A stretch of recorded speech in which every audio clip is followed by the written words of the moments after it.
ممكن نداء بقى لستات البيوت اللي عندي تحضر هنا. انا ليه بقالي فتره مش كبيره لما باجي امسح بالجلانس بيخلي ريحه الحاجه اللي انا بمسحها مش لطيفه خالص، كانها ريحه سوري يعني زفره يعني. تمام، رغم ان هو ما كانش بيعمل معايا كده خالص.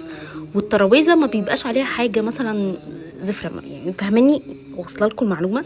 بجد ريحه بتقرفني وبرجع بقى. انتوا فاهمين اعمل ايه؟ اعمل ايه يا اصحابي؟ اعمل ايه عشان الجلانس ما يطلعش ريحه معفنه دي؟ انا هتضرب والله العظيم، بجد هتضرب بسبب اليوتيوب. بس والله يا جماعه بنكسل نصور بجد. فين الحماس بتاع زمان بقى؟ انا عايزه اعرف. بس الاجازه قربت خلاص، يعني الناس كلها هتوقف امتحانات، وهصور لكم والله العظيم بحيث ايه كلكم تبقوا العيال اللي بتلعب كوره تحت البيت دي اقسم بالله هرش عليهم ميه.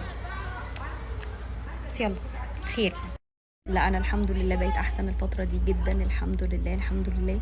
يا رب يحفظنا كلنا ويبعد عننا اي تعب ويبعد عننا اي ارهاق واي كسل واي حاجه وحشه. وتسلموا لي على سؤالكم ده.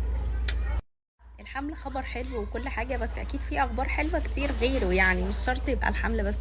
احنا قلنا امبارح خبر حلو قوي قوي في وولف. الناس اللي محضرتش الحلقه بجد يعني فاتها كتير. الفكره ان وولف بيبقى فيه العدد قليل، فاهماني يعني؟ بس انا لسه هعلن على الخبر ده قريب ان شاء الله، باذن الله هعلن عنه قريب. واللي بيبقى معانا في وولف العدد ما بيبقاش كبير زي الانستجرام مثلا، العدد بيبقى مهول فيه، فببقى بصراحه اللي هو مقلقه سنه. بس وولف بنبقى مثلا 1000 وحاجة. الدنيا بتبقى لذيذة، انما الانستجرام انتوا عارفين طبعا. فخليكم يا جماعة. سيب لكم فيديو على التيك توك مسخرة، خشوا شوفوا قولوا لي انتوا كمان كده ولا انا لوحدي. ها خشوا شوفوا. اسمحوا لي بقى هوريكم القمر اللي نور الدريسنج عندي. شايفين الكاتا والقمر؟ طبعا انتوا شايفينها مرايه عاديه ما فيهاش اي حاجه. لا دي اختراع، دي مش مرايه، لا دي اختراع حرفيا. مبسوطه بيها فوق ما تتخيلوا، بجد مبسوطه عشان دي كانت الازمه بالنسبه لي. احمد كان مكركب لي الدنيا دايما بالترابيزه بتاعه المكوى، يطلع يكوي واللي هو خلاص كده اللي هو تتخش بقى. انا اهو في المرايه وهو الترابيزه بتاعه المكوى، الماتريال حلوه قوي قوي. عايزه اقول لكم ان هي عندي بقالها كتير قوي من اول رمضان. استخدمتها كتير كتير كتير كتير عشان اطلع اديكم الفيدباك بتاعتها، يعني متقلقوش خالص خالص. طب يا ليلى هنقفلها ازاي وهندخلها ازاي؟ هم هيعرفوكوا كل حاجه متقلقوش. بس بتضغطي جامد كده، بس عشان ماسكه الموبايل فمش هعرف اوريكم. بتضغطوا جامد كده تمام فتترفع لفوق. سهله قوي قوي قوي قوي قوي. جبت الجزامه دي برضو من عندهم. عايزه اقول لكم ان هم افكارهم بجد خطيره.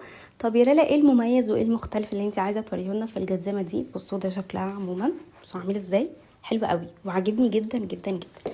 الفكره بقى ان هي بسوست، يعني بتدوسي عليها تتفتح. بصوا كده اتقفلت كده اتفتحت، وبتبقى بدورين، يعني كل مربع فيها بيبقى بدورين كده. بصوا حلوه جدا جدا جدا. طيب